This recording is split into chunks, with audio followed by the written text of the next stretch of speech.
இந்த யோவான், இயேசுவோடைய மார்பிலே சாய்ந்து கொண்டிருந்த இந்த யோவான் வந்து, இந்த நிருபத்தை அதாவது இந்த சுவிசேஷ புஸ்தகத்தை வந்து அவர் எழுதுகிறார். அவர் எழுதும்போது இதுல சொல்லியிருக்கிறாரு, "ஆயினும் நீங்கள் அவரை அறியவில்லை. நான் அவரை அறிந்திருக்கிறேன். அவரை அறியேன் என்று சொல்வேனாகில், உங்களைப் போல நானும் பொய்யனாயிருப்பேன். அவரை நான் அறிந்து, அவருடைய வார்த்தையை கைக்கொண்டிருக்கிறேன்." அப்படின்றாரு. ஆ இந்த சத்தியத்துல நிலைச்சு நிக்கிறது, ஆவிக்குரிய வாழ்க்கையில நம்ம நிலைச்சு நிக்கிறது, அது எப்படி அப்படின்னு பார்த்தீங்கன்னா, இந்த வசனம் நமக்கு அழகான ஒரு காரியத்த வெளிப்படுத்துகிறது.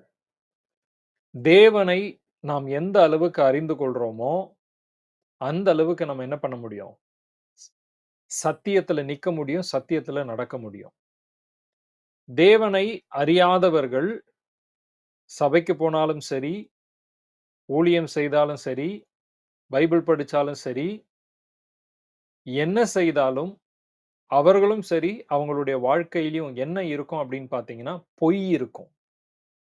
தேர் இஸ் நோ ட்ரூத். நீங்கள் சத்தியத்தை அவர்களுடைய வாழ்க்கையில பார்க்க முடியாது.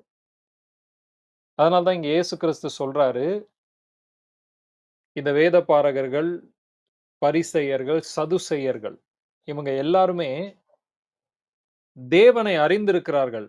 ஆனா அவர்களுடைய அறிவு வந்து பொய்யான அறிவு. மெய்யான அறிவு அப்படின்றது காட டீப்பா தெரிந்து கொள்றது. நல்லா புரிந்து கொள்ளணும். காட டீப்பா தெரிந்து கொள்றதுக்கும், சும்மா மேலோட்டமா தெரிந்து கொள்றதுக்கும் வித்தியாசம் இருக்கு. யார் உண்மையிலேயே காட வந்து டீப்பா தெரிந்து கொண்டு வாழுகிறார்களோ, அவங்களுடைய வாழ்க்கையில மாற்றம் உண்டாகாமல் இருக்காது. நல்லா புரிந்து கொள்ளுங்க. உங்க வாழ்க்கையினுடைய மாற்றத்திற்கான, அற்புதங்களுக்கான, அதிசயங்களுக்கான ஒரு திறவுகோல் என்ன அப்படின்னு பார்த்தீங்கன்னா, அவரை எந்த அளவுக்கு அறிந்து கொள்ள முடியுமோ, அறிந்து கொள்ள வேண்டும். இன்னொன்னு சொல்றேன், பைபிள படிச்சுட்டா மட்டும் நீங்க அவர அறிந்து கொள்ள முடியாது. பைபிள படிச்சுட்டு, அவருடைய பாதத்துல உட்கார்ந்து, அவருடைய சமூகத்தில காத்திருக்கும் பொழுது, அந்த வேதத்திலிருந்து அவர் தம்மை நமக்கு வெளிப்படுத்துகிற விதம் இருக்கு பார்த்தீங்களா? அதுதாங்க அழகானது. அதுதான் உண்மையானது. அந்த சத்தியத்துக்குள்ள இருக்கிற அவருடைய உண்மையான குணாதிசயத்த நம்ம படிக்கும் பொழுது வேற மாரி புரிந்து கொள்ளுவோம். ஆனா, அவருடைய உறவுல இருக்கும் பொழுது தான் அவர புரிந்து கொள்ளுவோம். அது நமக்கு வித்தியாசமா தெரியும். ஒரு உதாரணத்துக்கு பலமுறை நான் உங்களுக்கு சொல்லியிருப்பேன். நோவா பேழையின் போது அந்த காலகட்டத்தில 8 பேர் தவிர மத்த எல்லாருமே என்ன பண்ணாங்க? செத்து போனாங்க. அத்தன பேரையும் ஆண்டவர் வந்து ஜல பிரயல பிரள ஜல பிரளயம் இருக்கு பார்த்தீங்களா? அதைக் கொண்டு அழித்தார். அப்போ அந்த ஏரியாவ பார்க்கும்போது, கடவுள பத்தி உங்களுக்கு என்ன தெரியும் அப்டின்னா, எப்படி நீங்க பார்ப்பீங்கன்னா, அவர் வந்து பயங்கர கொடுமையானவரு, பயங்கர மோசமானவரு, தப்பு செஞ்சா கொன்னுருவாரு. அப்படிதான் நம்ம அவர பார்ப்போம். அவர பொறுத்தவரைக்கும் நம்மள பொறுத்தவரைக்கும் அந்த வேத பகுதிய வாசிக்கும் பொழுது, தப்பு செஞ்சவங்கள அவர் என்ன பண்ணல, தப்ப விடாம அவர் என்ன பண்ணிட்டாரு, எல்லாரையும் கொன்னுட்டாரு. இந்த பார்ட் தான் நமக்கு தெரியும். ஆனால் அந்த ஆத்துமாக்கள் தேவனை அறியாமல் அவங்க ஏன் பாவம் செஞ்சாங்க அப்படின்னா, அவங்களுடைய இருதயம் கடினப்பட்டு போச்சு. அவங்க கடவுள புரிந்து கொள்ளல. புரிந்து கொள்ளாததுனால, தவறா புரிந்து கொண்டதுனால, கடவுளுக்கு எதிரா செயல்பட ஆரம்பிச்சாங்க. அதுதான் அங்க நடந்தது. ஆண்டவர் வந்து அவங்கள புரிஞ்சுகிட்டாரு. புரிஞ்சுகிட்டதுனால, அந்த இடத்துல அவரு அத செய்யல அப்படின்னா, இயேசு கிறிஸ்து ஒரு பரிசுத்த சந்ததியில கொண்டு வரணுன்ற அந்த திட்டம் வந்து, அ அதுதான் தேவனுடைய திட்டம். கிறிஸ்துவ வந்து ஒரு பரிசுத்த சந்ததியில கொண்டு வரணும். ஆனா பிசாசு என்ன பண்றான்? பூமியில இருக்கிற ஒருத்தரை கூட பரிசுத்தமா வாழ விடாம எல்லாரையும் மோசமா ஆக்கி, கடவுளுக்கு எதிரானவர்களாக அவங்கள திருப்பி விட்டுர்றான். சோ அந்த இடத்த பார்க்கும்போது எல்லாரையும் ஆண்டவர் வந்து அ ஜல பிரளயத்த உண்டு பண்ணி எல்லாரையும் கொன்னு போட்டுட்டாரு. அவர் வந்து பயங்கரமானவரு. அவர் கோவக்காரரு. அப்படின்ற ஒரு எண்ணம் நமக்கு வந்துரும். ஆனா இந்த வேதத்த நீங்க ஒரு பகுதிய படிச்சுட்டு, கடவுள் இப்படிதான் அப்படின்னு சொல்லி நெறைய பேர் வந்து அதோட நின்னுடுறாங்க. ஆனா புதிய ஏற்பாட்ல அந்த நோவாவின் பேழையின் போது அழிக்கப்பட்ட ஒவ்வொரு ஆத்துமாவையும் கிறிஸ்துவினுடைய சுவிசேஷம் மீண்டும் உயிர்ப்பித்து, அவங்களுக்கு மறுவாழ்வு கொடுக்கிறது அப்படின்ற ஒரு நற்செய்தி புதிய ஏற்பாட்டுல இருக்கிறது. புரியுதுங்களா? இயேசு மரித்து உயிர்த்தெழுந்த உடனே காவலில் உள்ள ஆவிகளுக்கு போய் பிரசங்கம் பண்ணுவார். அந்த ஆவிகள் நோவா பேழையின் போது கீழ்ப்படியாமல் போனவைகள் அப்படின்னு சொல்லப்பட்டிருக்கு. சோ பழைய ஏற்பாடு கடவுள் பயங்கரமானவர், இப்படிப்பட்டவர், அப்படிப்பட்டவரு. இஸ்ரவேல் மக்கள் வந்து அத்தன லட்சம் கிளம்புனாலும் 2 பேர் தான் உள்ள போனாங்க. மத்த எல்லாரும் கொன்னுட்டாரு. செத்து போயிட்டாங்க. இதுதான் நமக்கு ஒரு பார்ட் தெரியும். ஆனா புதிய ஏற்பாட்டை நீங்கள் பார்க்கும்பொழுது தான் தெரியும். தேவனுடைய உண்மைத்தன்மை, தேவனுடைய அன்பு அந்த இடத்துல எவ்வளவு பவர்ஃபுல்லா ஆப்பரேட் ஆயி இருந்துச்சு அப்படின்றத. அதுதான் பைபிள வந்து நம்ம என்ன பண்ணக்கூடாது அப்படின்னா, ஒரு பக்கத்த படிச்சுட்டு அப்படியே கடவுள பத்தி நம்ம வந்து பேசவே கூடாது. முழுமையுமா வந்து அத படிக்க படிக்க தான் நம்ம என்ன பண்ண முடியும் அப்படின்னா, அவர தெரிந்து கொள்ள முடியும். பைபிள் வந்து டோட்டலா it's a personal revelation about the God. நல்லா புரிஞ்சுக்கங்க. சில பேர் பைபிள் படிப்பாங்க. எப்படி படிப்பாங்க தெரியுமா? அப்படியே பைபிள திறந்துட்டு, ஆண்டவரே இன்றைக்கு எனக்கு ஒரு வசனத்தை நீர் காண்பித்தருளும்ன்னு கைய வைப்பாங்க. இந்த ஜோசியம் பார்க்கிற மாரி. அப்படியெல்லாம் தயவு செய்து என்ன பண்ணாதீங்க. பைபிள திறந்து, ஆண்டவரே என் கூட பேசுங்க அப்படின்னு சொல்லிட்டு, கண்ண மூடிட்டு ஒரு குட்டி ஜெபம் பண்ணிட்டு, நான் திறக்கிறேன். என் கண்ணுக்கு முன்னாடி எந்த வசனம் படுதோ, அந்த வசனம் தான் நீர் என்னோடு பேசுகிறீர்ன்னு சொல்லிட்டு டக்குன்னு பார்க்காதீங்க. திடீர்னு சில சமயத்துல நீ அ சடுதியிலே வந்து நீ நாசமடைவாய்ன்ற மாரிலாம் வரும். புரியுதுங்களா? தயவு செய்து அந்த மாரிலாம் பைபிள படிக்காதீங்க. It's totally it it's totally இது எத குறிக்குது அப்படின்னா, அவருடைய அன்பு, அவருடைய இரக்கம், அவருடைய தன்மைகளை குறித்து வேதம் நமக்கு போதிக்கிறது. அது பழைய ஏற்பாட மட்டும் படிச்சுட்டு, புதிய ஏற்பாட்ல கிறிஸ்துவின் மூலமாக தான் தேவனுடைய அன்ப நம்ம பார்க்க முடியும். சோ, சத்தியத்த அறிந்து கொள்றது, சத்தியத்துல நிலைச்சு நிக்கிறது அப்படின்றது வந்து தேவனை அறிந்து கொள்வதின் மூலமாக தான் அந்த ட்ரூத்ல நம்ம நிக்க முடியும்.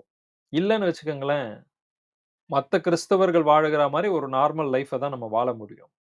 சோ தயவு செய்து இந்த இரவு நேரத்துல தேவனை அறிகிற அறிவு உங்கள் வாழ்க்கையினுடைய முதன்மையான காரியமா இருக்கணும். இன்னைக்கு நெறைய டைவர்ஷன் நமக்கு உண்டாயிருச்சு. இதுல இதுல, அதுல அப்படின்னு சொல்லிட்டு நெறைய நம்ம டைவர்ட் ஆயிட்டு இருக்கோம். ஸ்பிரிச்சுவல்லயே சொல்றேன். ஸ்பிரிச்சுவல்லி நம்ம என்ன சொல்றோம்? நெறைய காரியங்கள் கேட்க கேட்க இப்ப நான் நைட்ல ஒரு மெசேஜ் குடுக்குறேன். காலையில ஒரு மெசேஜ் கேட்கிறீங்க. அப்புறம் இது போதாததுக்கு YouTubeல ஒரு மெசேஜ் நீங்க கேட்பீங்க.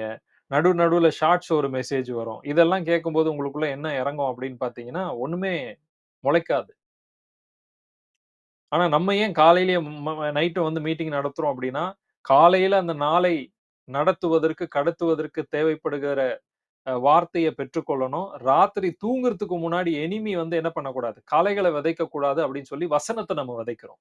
அப்ப இந்த வசனத்த நீங்க மெடிடேட் பண்ணிட்டு தூங்கும் பொழுது, அதற்குரிய நல்ல விதைகள் உங்களுடைய வாழ்க்கையிலே வெளிப்பட ஆரம்பிக்கும். அதனால தான் நம்ம டே அண்ட் நைட். சோ இதன் மூலமா நீங்க காட தான் புரிஞ்சுக்கணும். இப்ப விசுவாசத்த குறித்து நான் பேசிக் கொண்டிருக்கிறேன் அப்படின்னா, அதுல முதல் பார்ட்டே நான் தேவனிடத்தில் விசுவாசமா இருங்கள் அப்படிதான் நம்ம சொல்றோம். ஏன் தேவனிடத்துல விசுவாசமா இருக்கணும்?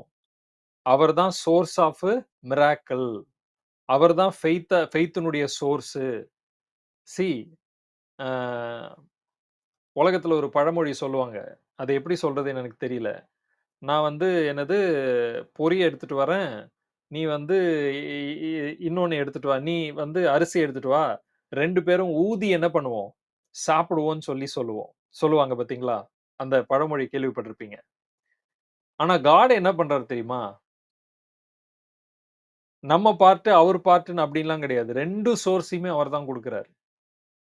விசுவாசி அப்படின்னு அவர் சொன்னாலும், அந்த விசுவாசத்தையும் அவர் தான் நமக்கு என்ன பண்றாரு? அவர் வார்த்தையின் மூலமா நமக்கு குடுக்குறாரு. விசுவாசிக்கும்படி அந்த விசுவாசத்த நமக்குள்ள விதைக்கிறவர் அவர்தான். அந்த விசுவாசத்தை நமக்குள்ளாய் இருந்து முளைக்க செய்கிறவரும் அவர்தான். அந்த விசுவாசிக்கும் பொழுது அதற்கான பிரதிபலனை கொடுக்கிறதும் அவர்தான். அப்ப உண்மையிலேயே இந்த விசுவாச பிரயாணத்துல, விசுவாச பாதையில எல்லாத்தையுமே அவர்தான் செய்றாரு. நம்மளுடைய பார்ட் என்ன தெரியுமா? ஜஸ்ட் ஆக்டிங் தான். ஆக்டிங்னா எப்படிப்பட்ட ஆக்டிங் தான்? விசுவாசத்த அவரு குடுத்துடுறாரு. நம்ம என்ன பண்ணணும்? விசுவாசிக்கிற மாதிரி அத வந்து அந்த முயற்சிய பண்ணணும். அந்த விசுவாசம் வளர்றதுக்கு வசனங்களையும் குடுக்குறாரு.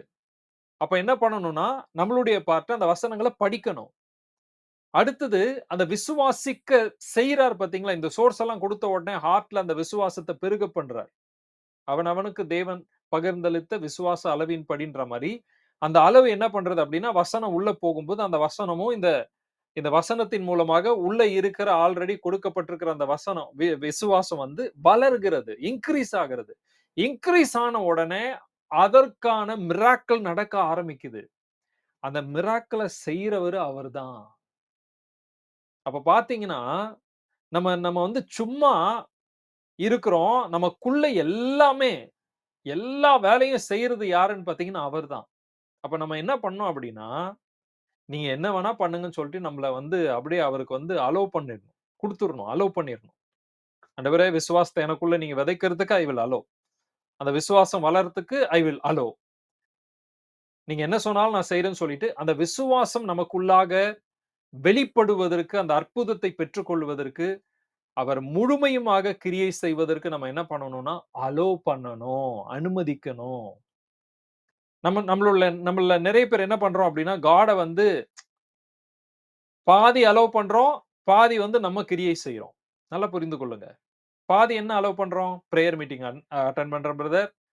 காலையில அட்டெண்ட் பண்றேன், நைட் அட்டெண்ட் பண்றேன், பைபிள் ரீட் பண்றேன், அ சர்ச்சுக்கு போறேன், மெசேஜ் கேட்கிறேன், எல்லாமே பண்றேன். ஆனா, இன்னொரு ஒரு பார்ட்ல சூழ்நிலை எப்படி இருக்குதோ, அதுக்கு சாதகமா அந்த சூழ்நிலைக்கு ஏத்த மாதிரியும் நான் என்ன பண்ணிடுறேன்? மாறிடுறேன். இப்படியும் என்னென்ன செய்யணுமோ செய்றேன். அப்படியும் என்னென்ன செய்யணுமோ செய்றேன். இது 2மே என்ன பண்றேன்? சேஃபா நான் என்ன பண்றேன்? ப்ளே பண்றேன். சேஃபா. இதையும் நான் விட்டுறல, அதையும் நான் விட்டுறல. ஆனா விசுவாசம் அப்படின்றது நல்லா புரிந்து கொள்ளுங்க. இந்த சேஃபா ப்ளே பண்ற காரியம் வந்து ஃபெய்த்ல வந்து வேலைக்கே ஆவாது. புரியுதுங்களா? சேஃபா ப்ளே பண்றதுன்னா அப்படின்னா எப்படி தெரியுமா உங்களுக்கு சொல்றேன். இப்ப ஆண்டவர் வந்து என்னைய வந்து அங்கருந்து இங்க கூட்டு வந்தாரு. கூட்டு வரும்போது என்னுடைய மைண்ட்ல இருந்த பிளான் என்ன? ஆண்டவர் இந்த ஏரியாக்கு சொல்லியிருக்கிறாரு. போலாம். ஒண்ணும் பிரச்சனை இல்ல. அப்ப நான் வொர்க் பண்ணிட்டு இருந்தேன். மாசம் 25,000 சம்பளம். அத தவிர்த்து பிசினஸும் பண்ணிட்டு இருந்தேன். அப்ப இது 2த்தையும் வச்சு என்ன பண்ணலாம்? என்னுடைய ஒய்ஃப் அவங்களும் என்ன பண்றாங்க? ஏர்ன் பண்றாங்க. அப்ப இத வச்சு என்ன பண்ணலாம்? சமாளிச்சிரலாம் அப்படின்னு சொல்லிட்டு, அந்த தைரியத்துல தான் என்ன பண்றேன்? பிளானிங்ல தான் உள்ள வரேன். உள்ள வந்து உட்கார்ந்த உடனே பிசினஸ்ல ஒரு பிரச்சனை வருது. போலீஸ் கேஸ் ஆகுற அளவுக்கு ஒரு பெரிய பிரச்சனை வருது. அப்புறம் வேலை ஸ்தலத்தில எனக்கு அங்க ஒரு பிரச்சனை வருது. அப்ப இதெல்லாம் வரும்பொழுது அந்த நெருக்கம் என்னை அமுக்கும்போது எனக்கு என்ன பண்றதுன்னு தெரியல. நேரா நான் அவர்கிட்ட போய் கேட்கிறேன். ஆண்டவரே நான் என்ன பண்ணட்டும்? பல நாளா கேட்டு, கேட்டு, கேட்டு ஜெபம் பண்ணி, திடீர்னு ஒரு நாள் காலையில எழுப்பி விட்டாரு. தேவன் எழுப்பி விட்டார். எழுப்பி விட்டு அப்படி உட்கார்ந்த உடனே டப்புன்னு ஒரு வசனம் பேசினார் பாருங்க. "மரியாள் தன்னை விட்டு எடுபடாத நல்ல பங்கை தெரிந்து கொண்டாள்." எனக்கு புரியல ஆண்டவரே அப்படின்னு. மரியாள் எல்லாத்தையும் விட்டுட்டு என் பாதத்துல உட்கார்ந்தா, நீ எத சூஸ் பண்ற? பிசினஸ சூஸ் பண்றியா? இல்ல வேலை ஸ்தலத்த சூஸ் பண்றியா? சொல்லு அப்படின்னு சொல்லி ஆண்டவர் கேட்டார். மரியாள் வந்து மார்த்தாள் என்ன பண்ணா? பற்பல வேலைகள் அத வந்து சூஸ் பண்ணா. ஆனா மரியாள் தேவனுடைய சத்தத்த கேட்கிறதுக்காக உட்கார்ந்தா. அது மாதிரி நீ எல்லாத்தையும் ஷட் டவுன் பண்ணிட்டு, என் பாதத்துல உட்காரு. அப்படின்னு சொல்றாரு பாத்தீங்களா? அந்த அந்த இடம் வந்து உண்மையிலேயே எனக்கு ஒரு கஷ்டமான ஒரு இடம் தான். ஆனா அந்த இடத்துல ஆண்டவர் என்ன எதிர்பார்க்கிறார்ன்னா, எல்லாத்தையும் ஷட் டவுன் பண்ணிட்டு உட்காருன்றாரு. ஆனா என் மைண்ட் செட், என் ஹார்ட் வந்து, ஐயோ! பிள்ளைங்களுடைய படிப்பு இருக்கு. நாளைக்கு சாப்பாட்டுக்கு கையில என்ன இல்ல? காசு இல்ல. நான் என்ன பண்ணுவேன்? வரும்பொழுது பேங்க் அக்கவுண்ட்ல லட்சக்கணக்குல இருந்துச்சு. இங்க வரும்போது என்ன இல்ல? எல்லாமே செலவாயிடுச்சே! இன்னும் நான் குடுக்குற அளவுக்குள்ள நிக்குது. இது எப்படி சாத்தியம்? என்ன ஏது நடக்கும்? அடுத்த வாரம் நம்ம என்ன பண்ணுவோம்? நாளைக்கு என்ன பண்ணுவோம்? இப்படிப்பட்ட கேள்விகள் மனசுக்குள்ள போட்டு அழுத்துது. ஏன்னா, குடும்ப தலைவர்ன்னும்போது எல்லாம் நம்ம தான் புரொவைட் பண்ணி ஆகணும். இத்தன வருஷம் நம்ம அத தான் செஞ்சோம். ஒரு கணவன்னா அத தான் செய்யணும். அப்ப நம்ம என்ன பண்ணணும்? அத குடுக்கணும். அப்ப இப்படி திடீர்னு இவரு இப்படி சொல்றாரேன்னு சொல்லிட்டு, அவர நம்பி உட்கார்றதுக்கு எனக்கு ரொம்ப கஷ்டமா இருந்துச்சு. ஃபிராங்கா சொல்றேன். ரொம்ப கஷ்டமா இருந்துச்சு. ஆனா, நான் அத செய்யாத வரைக்கும், எனக்கு பிரச்சனைகளும், போராட்டங்களும் இன்கிரீஸ் ஆயிட்டே போச்சு. ஆனால் அந்த சூழ்நிலையில நான் ஒரு விஷயத்த புரிந்து கொண்டேன். அந்த பிரச்சனைகள், போராட்டங்கள் அந்த நேரங்கள்ல யார் என் கூட இருக்கிறா? யார் ஜென்யூன் ஆனவங்க? யாரு சப்போர்ட் பண்றாங்க? யார் யார் எப்படின்ற நெறைய கேரக்டர்ஸ், நெறைய காரியங்கள் யாரு சொல்றாங்க, செய்யறதில்ல. இது எல்லாவற்றையும் புரிந்து கொண்டேன். ஆண்டவர் வெளிப்படுத்தினார் அந்த சூழ்நிலையில. ஜென்யூன் பீப்பிள்ஸ் யாரு? நீ கஷ்டப்படுறல்ல இந்த சூழ்நிலையில. யார் உன் கூட இருக்கிறான்னு பாரு. ஜென்யூன் பீப்பிள்ஸ் யாரு? அப்படின்றத காட் எனக்கு அந்த சூழ்நிலையில வெளிப்படுத்தினார். காண்பித்தாரு. புரிந்து கொண்டேன். மனுஷங்கள பத்தி நெறைய புரிந்து கொண்டேன். ஈவன் அந்த பிசினஸ்ல நான் போலீஸ் இது போகும்போது கூட 2 பேர் பாதிக்கப்பட்டோம். நானு, இன்னொருத்தரு. அப்ப இன்னொருத்தர் சொல்றாரு, "பரவால்ல பிரதர் விட்டுருங்க. ஒண்ணும் பிரச்சனை இல்ல. எவ்வளவோ லாஸ் ஆயிருக்கு. இதெல்லாம் ஒரு பெரிய லாஸே எனக்கு கிடையாது. பெரிய விஷயமும் கிடையாது. ஜஸ்ட் விட்டுருங்க பரவாயில்லன்னு" சொல்றாரு. ஆனா எனக்கு என்ன இல்ல? அந்த ஹார்ட் இல்ல, இல்ல என்ன நம்பி இருக்கிறாங்க. என்ன சார்ந்து இருக்கிறாங்க. அவங்களுக்கு என்னால எந்த இதுவும் லாஸும் வந்துறக்கூடாது. அதனால என்கிட்ட என்ன பெஸ்ட்டா இருக்குமோ, அத நம்ம குடுத்து என்ன பண்ணுவோம்? அத அத சரிப்படுத்துவோம். அப்படி மைண்ட். சோ, அப்ப யோசிச்சு பார்த்தீங்கன்னா, இந்த சூழ்நிலை வரும்பொழுது, அந்த அந்த பெர்சனுடைய ஜென்யூன்னஸ் மூலமா நான் பார்க்கிறேன். வாவ்! இவரு எனக்கு சப்போர்ட்டா நிக்கிறாரு. அவர் என்ன பண்ணியிருக்கலாம்? சோ, நல்லா புரிந்து கொள்ளுங்க. இந்த விசுவாச பாதை அப்படின்றது, அந்த அந்த உங்களுடைய கஷ்டமான சூழ்நிலை வரும்பொழுது தான், உங்களோட யார் இருக்கிறா? உங்களோட இருக்கிறவங்க எப்படிப்பட்டவங்கன்றத நீங்க தெரிந்து கொள்ள முடியும். இந்த விசுவாச பாதையிலே கர்த்தர் நம்மோடு இருக்கிறார். அது மாற்ற முடியாத ஒரு விஷயம். ஆனா, இந்த மனுஷங்க நம்மளோட யார் யார் இருக்கிறாங்கன்றதையும் அந்த நேரத்துல நம்ம புரிந்து கொள்ள முடியும். நல்லா புரிஞ்சுக்குங்க. சாதாரணமான ஒரு விஷயம் கிடையாது. அதே மாரி உங்களுக்கு நெறைய எக்ஸ்பீரியன்ஸ் இருக்கும். அந்த அந்த போலீஸ் பிரச்சனையின் போது எனக்கு என்ன பண்றதுன்னு தெரியல. மைண்ட்ல என்னென்னமோ ஓடுது. அப்ப எனக்கு ரொம்ப வேண்டியப்பட்ட ஒரு நபர். புரியுதுங்களா? அந்த நபர்கிட்ட அ அ ஒரு ஒரு அட்வொகேட். அந்த நபர்கிட்ட போய் அந்த நபர வேற மாரி நான் யோசிச்சு வச்சிருந்தேன். இப்ப அந்த நபர்கிட்ட நான் போய் கேட்கிறேன். சொல்றேன் எல்லாத்தையும். அப்ப அந்த நபரு அதுக்கு எனக்கு சம்பந்தம் இல்லன்ற மாரி தெரிச்சு பயந்து ஓடுறாரு. என்னைய இன்னும் பயம்புறுத்திட்டு போயிட்டாரு. அப்படியே ஒரு மாதிரி ஏன்டா இந்த விஷயத்த இந்த பெர்சன் கிட்ட சொன்னேன்ற மாரி ஆயிடுச்சு. அப்புறம் ஒரு பெர்சன். அந்த பெர்சன் சொல்றாங்க, "எவ்ளோ செலவானாலும் பரவால்ல. அத குடுத்துரு. அவன் கேட்கறான்னா எவ்வளோ கேட்கறான்னு கேளு. எவ்வளோனாலும் குடுத்துட்டு அதுலருந்து நீ வெளில வா. நான் உனக்கு பணம் குடுக்குறேன்." அப்படின்னு இன்னொரு பெர்சன். சோ, அந்த பிரச்சனைகள், போராட்டங்கள் இதெல்லாம் ஏன் நடக்குது அப்படின்னா 2 விஷயம். 1 ஆண்டவர் சொன்னத நான் கேட்கல. நல்லா புரிஞ்சுக்கங்க. ஆண்டவர் என்ன சொன்னாரு? எல்லாத்தையும் விட்டுட்டு உட்காருப்பான்னாரு. ஆனா நான் என்ன பண்ணல தெரியுமா? உட்காரல. உட்காராம எனக்கு பிரஷர் இருக்கு. என் குடும்பத்தினுடைய தேவை இருக்கு. நான் என்ன பண்ணுவேன்? ஏது பண்ணுவேன்? அதனால நான் இதெல்லாம் பண்ணா தானே வேலைக்கு ஆகும்ன்னு சொல்லிட்டு, கரெக்ட்டா அந்த சூழ்நிலையில எல்லா பிரச்சனையும் எனக்கு சேர்ந்து வருது. அப்போ கடவுள நம்பி வந்தா இப்படிதான் கஷ்டப்படணும் போல இருக்கு. அப்படின்ற மாரி எனிமி என்ன பண்றான்? மைண்ட்ல பேசுறான். இந்த விசுவாச பாதைன்றது. ஆனா, ஒண்ணு சொல்றேன். அப்போ கர்த்தர் நல்லவர் அப்படின்றதையும் நான் புரிந்து கொண்டேன். 2வது எ என எனக்கு எனக்கு எனக்கு ஜென்யூனான பீப்பிளையும் கடவுள் அந்த சூழ்நிலையில எனக்கு காண்பிச்சார். நல்லா புரிந்து கொள்ளுங்க. சோ இந்த ஃபெய்த் ஜர்னி அப்படின்றது, it's not about only God and you. It's all about God and you and other people. மத்தவங்களும் அதுல இன்க்ளூடட். நல்லா புரிந்து கொள்ளுங்க. நீங்க ஃபெய்த்ல முன்னேறணும் அப்டின்னா, உங்கள சுத்திலும் அதற்கேற்ற நபர்கள் உங்களுக்கு கட்டாயம் கடவுள் குடுத்திருப்பாரு. அந்த நபரோட சேர்ந்து நிக்கும்போது, நீங்க ஃபெய்த்ல வளர முடியும். தனியா நின்னு எல்லாத்தையும் சாதிச்சிடலான்னு மட்டும் என்ன பண்ணாதீங்க, நெனைக்காதீங்க. ஆண்டவர் உங்க கூட இருக்கிறாரு. ஆனா உங்களுக்காக ஜெபிக்கிறதுக்கு, உங்களுக்காக சப்போர்ட் பண்றதுக்கு, உங்கள என்கரேஜ் பண்றதுக்கு, உங்கள ஸ்ட்ரெங்தன் பண்றதுக்கு ஆண்டவர் ஆட்கள குடுத்திருப்பாரு. அவங்களோட சேர்ந்து நீங்க என்ன பண்ணணும்னா, அந்த பிரச்சனையை தாண்டி வர முடியும், தாண்டி வர வேண்டும். உங்க பிரச்சனை தான். ஆனா, உங்களோட கூட ஆண்டவர் சில பேர குடுத்திருப்பார். அவங்க மூலமா இது எல்லாத்தையும் தாண்டி வர முடியுங்க. நல்லா புரிந்து கொள்ளுங்க. என்னைக்கு இத நான் புரிந்து கொண்டு, ஐய்யயோ!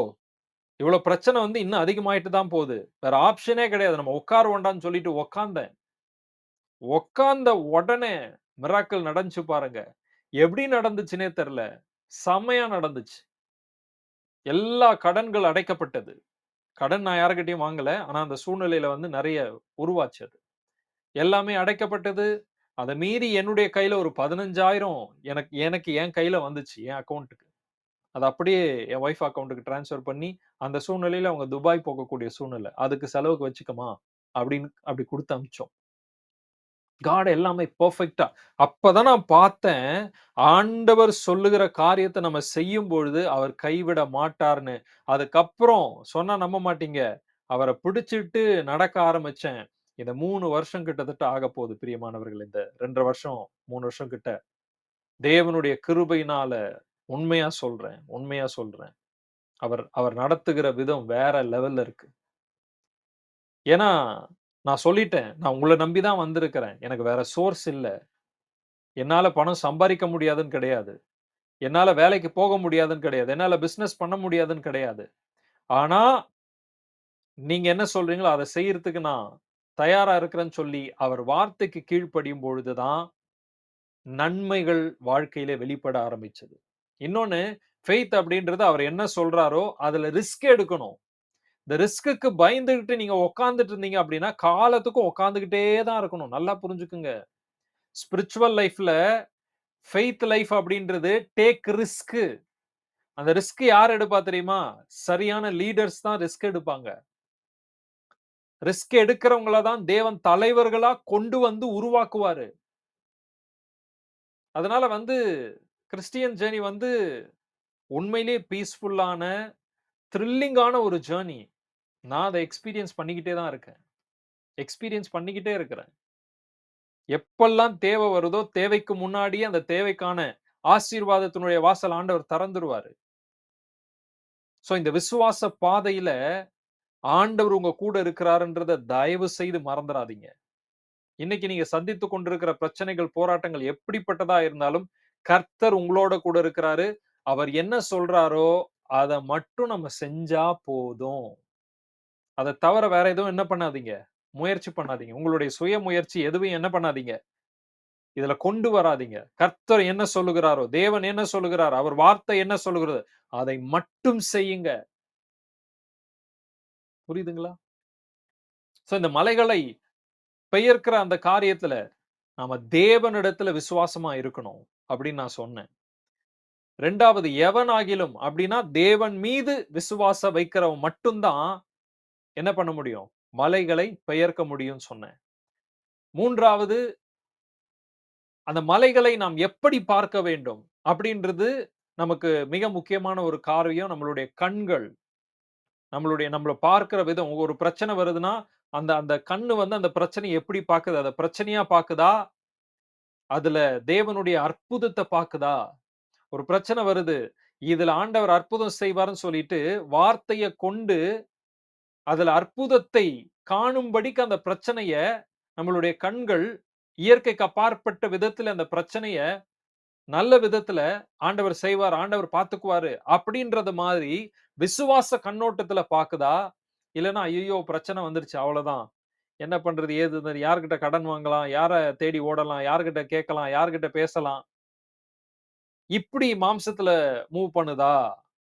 உங்க கண்ணு, உங்க ஹார்ட், உங்க மைண்ட் அப்படின்றது நீங்க புரிந்து கொள்ளணும். நான் இந்த இந்த ஃபெய்த் ஜர்னில என் வைஃப் கிட்ட நான் சொல்லியிருக்கிறது ஒண்ணே ஒண்ணு தான். காசு இருந்தா நல்லா சாப்பிடுவோம். காசு இல்லையா? கஞ்சி குடிப்போம். அந்த கஞ்சி இல்லையா? தண்ணி இருந்ததுன்னா, அந்த தண்ணிய குடிச்சுட்டு உட்காருவோம். ஆனா கடன் மட்டும் என்ன பண்ணக்கூடாது?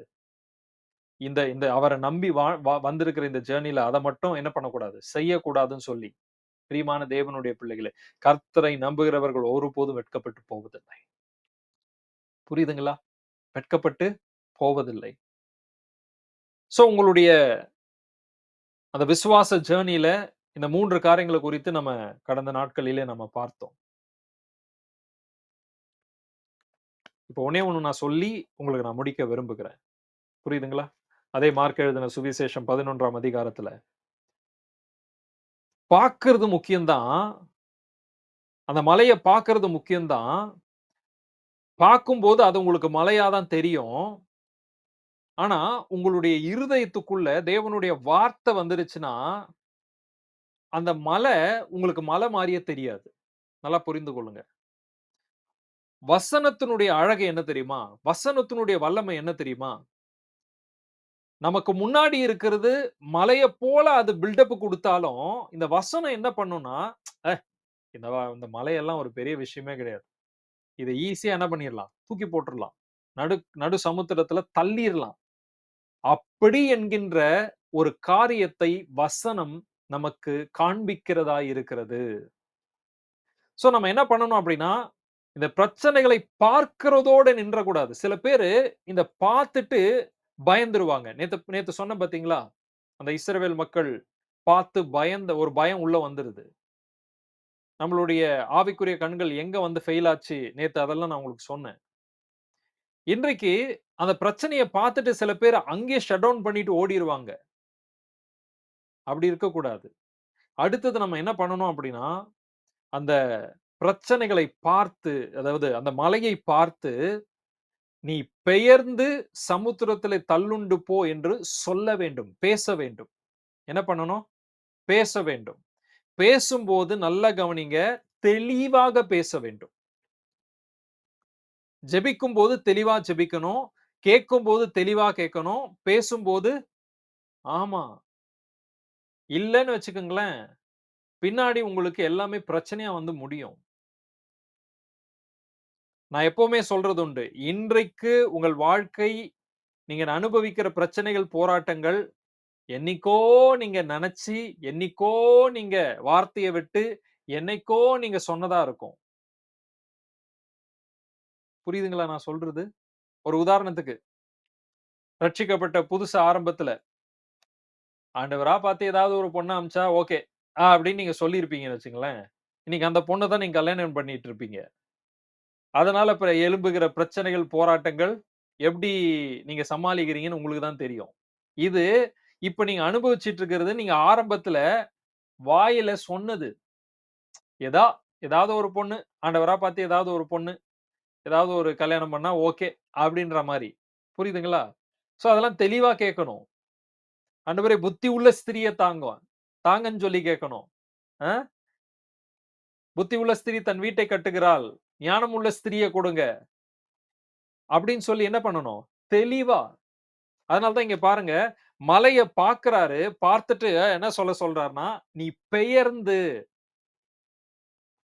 மலை எப்படிங்க, நம்ம சொன்ன உடனே அப்படியே டப்புன்னு போயிராது.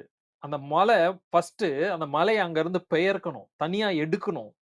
தனியா எடுத்தா தான் அது நகர்த்த முடியும். இல்லன்னா நகராது. நல்லா புரிந்து கொள்ளுங்க.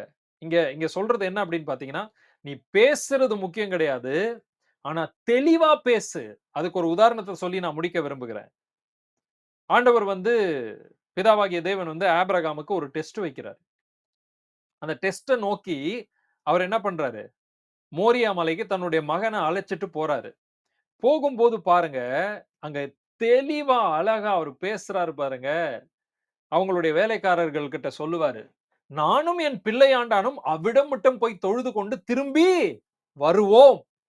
என்ன சொல்றாரு? "திரும்பி வருவோம். அதனால நீங்க 2 பேரும் என்ன பண்ணுங்க? இங்கேயே வெயிட் பண்ணுங்க."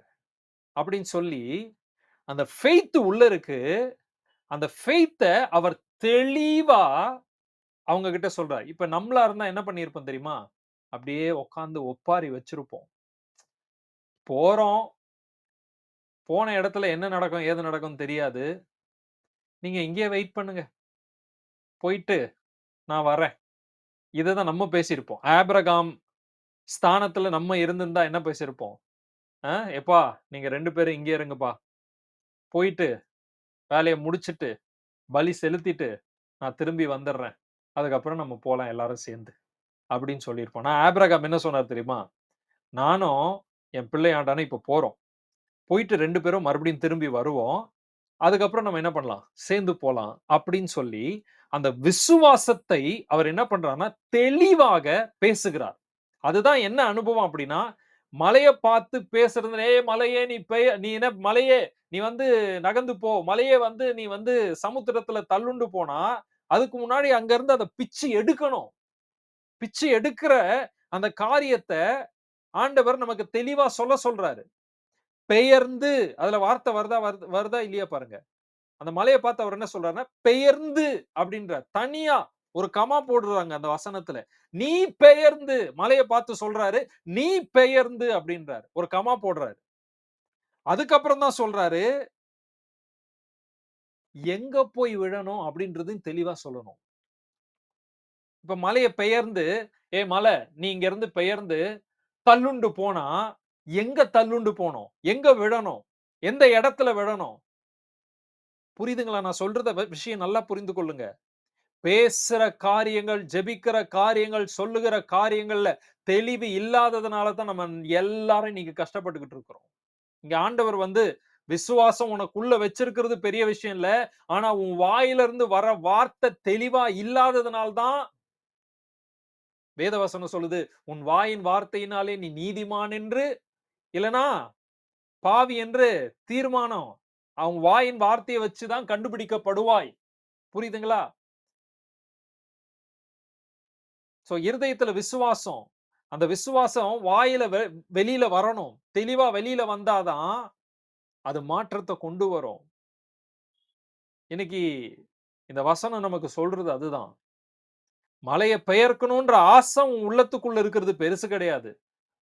அந்த மலைய நீ வந்து எப்படி பார்க்கணும் அப்படின்றது ஒண்ணு இருக்குது. அத நம்ம பார்த்தோம். இன்றைக்கு அவர் என்ன சொல்றார்ன்னா, அது பெயர்க்கணும்.